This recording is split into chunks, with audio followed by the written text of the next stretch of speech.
Bismillah ar-Rahman ar-Rahim, bonjour et bienvenue dans une nouvelle vidéo. Nous sommes bien dans la séquence 2, dans la formation Arduino en allant du zéro, dans laquelle on va parler de la carte Arduino.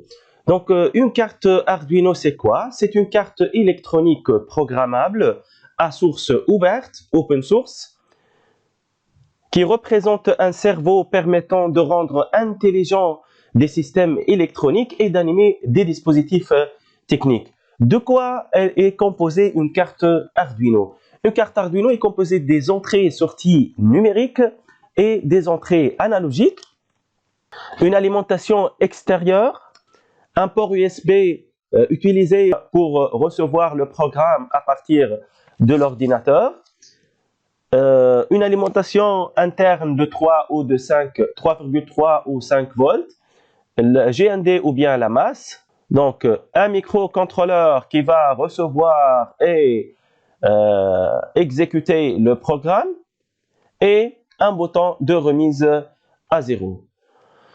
On va s'intéresser aux entrées et sorties numériques et entrées analogiques. Donc, tout d'abord, que veut dire entrée, sortie numérique, analogique? On va distinguer les entrées des sorties et ce qui est numérique de ce qui est analogique. Donc, pour les entrées, une entrée, c'est une donnée qui entre vers la carte. Par exemple, un bouton poussoir. Lorsque j'appuie sur le bouton poussoir, je donne un signal à la carte, donc elle va le lire. Donc, c'est une entrée. Un capteur infrarouge permet de détecter des obstacles et envoyer un signal à la carte Arduino qu'elle va le lire. Donc, c'est une entrée. Un capteur de température qui va détecter la température ambiante et envoyer une information ou bien un signal vers la carte Arduino et elle va le lire. Donc, c'est une entrée. Que veut dire une sortie? Donc, la carte Arduino va diffuser à l'extérieur un signal qui permet de faire sonner un buzzer, par exemple, ou bien d'allumer une LED. Donc, la LED ici, ou bien le buzzer, ce sont des sorties. Donc, ce sont des résultats. Donc, par exemple, j'appuie sur un bouton poussoir, c'est une entrée qui va être lise par la carte, et puis la carte va exécuter le programme qui permet d'allumer une LED. Donc, la LED, c'est une sortie, ou bien qui permet de faire sonner la sonnerie, ou bien le buzzer. Donc, c'est une sortie. Maintenant, on va distinguer le numérique de l'analogique. Que veut dire une grandeur numérique? Donc, par exemple, on va prendre ici la diode.